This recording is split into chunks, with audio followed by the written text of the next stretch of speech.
दोस्तों, आज हम आपको गरुड़ पुराण में प्रेत कल्प में बताई गई एक कहानी के माध्यम से भूत और प्रेत के जीवन के बारे में बताएंगे, जहां इस बारे में बताया गया है कि मृत्यु के बाद इंसान का शरीर भूत का रूप क्यों ले लेता है और उसकी जिंदगी किस तरह की होती है। आज भले ही दुनिया भूतों में विश्वास ना करती हो, लेकिन एक ऐसी भी दुनिया मौजूद है जहां सिर्फ भूतों का वास होता है। तो आइए शुरू करते हैं हमारी इस वीडियो को। आज की इस दुनिया में विज्ञान से हटकर भी कुछ लोग ऐसे हैं जो भूत प्रेतों में नहीं मानते, लेकिन वहीं एक वर्ग ऐसा भी है जो कहीं से भी इस बात को नकार नहीं सकता कि भूत प्रेत नहीं होते। वो ऐसा इसलिए कहते हैं क्योंकि उन्होंने अपने जीवन में कुछ ऐसा महसूस किया जो उन्हें भूत प्रेतों के ऊपर विश्वास करने के लिए कहता है। हमारे गरुड़ पुराण के अंदर बताया गया है कि कोई इंसान भूत इसलिए बनता है क्योंकि मरने से पहले उसकी कोई इच्छा अधूरी रह जाती है। साफ शब्दों में कहें तो जिन लोगों की आत्मा को शांति नहीं मिलती, वो आगे जाकर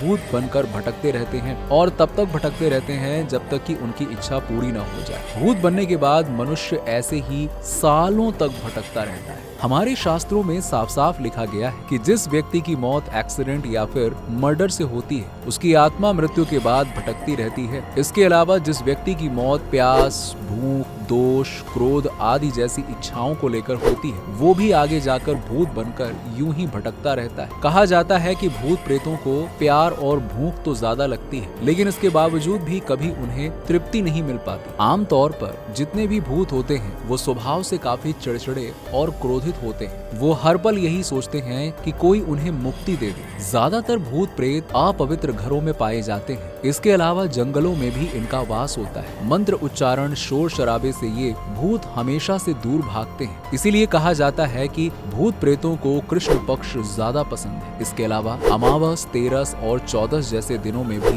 भूत प्रेत ज्यादा सक्रिय पाए जाते हैं। आइए अब आपको गरुड़ पुराण के प्रेत कल्प की उस घटना के बारे में बताते हैं जहाँ एक राजा को एक भूत ने अपने बारे में काफी कुछ बताया था। एक बार पक्षीराज गरुड़ ने भगवान विष्णु से पूछा कि हे प्रभु, किन कारणों से मनुष्य मृत्यु के बाद प्रेत योनि को प्राप्त होता है। तब भगवान विष्णु ने त्रेता युग में मौजूद राजा बब्रुवाहन के बारे में बताया। एक बार वो शिकार पर जाते हैं जहाँ पर वो घनघोर जंगल में भटक चुके होते हैं। उन्हें एक पेड़ मिलता है जहाँ पर वो आराम कर रहे होते हैं। तभी उनके पास एक भूत आता है। वो भूत उन्हें कहता है कि हे धार्मिक मनुष्य, आप कौन हैं? क्योंकि आपके संपर्क में आते ही मेरा प्रेत भाव जा चुका है। राजा ने पूछा कि तुम कौन और आखिर वो कौन से कारण थे जिनकी वजह से तुम्हें प्रेत तत्व प्राप्त हुआ है और तुम्हें किस विधि से अपने इस रूप से मुक्ति मिलेगी। प्रेत बताता है कि जिन मृतकों का श्राद्ध, तर्पण, दशगात्र विधान जैसे कर्मकांड में नहीं होता तथा जो लोग अकाल मृत्यु और पाप कर्मों द्वारा मर जाते हैं,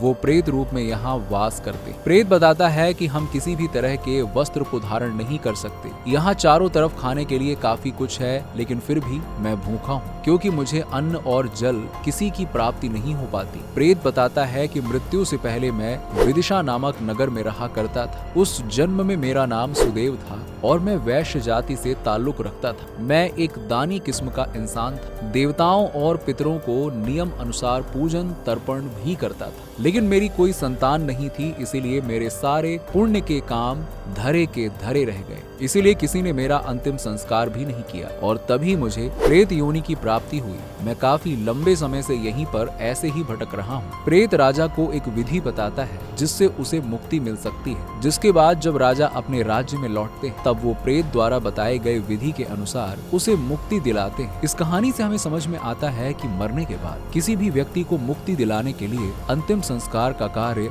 उस व्यक्ति के परिवार वालों के अलावा कोई भी अन्य व्यक्ति कर सकता है। तो दोस्तों, उम्मीद करते हैं कि आपको आज की इस वीडियो के माध्यम से काफी कुछ जानकारी प्राप्त हुई होगी। वीडियो पसंद आई हो तो हमारे चैनल फैक्टो पंडित को सब्सक्राइब करना ना भूलें। मिलते हैं अगले वीडियो में।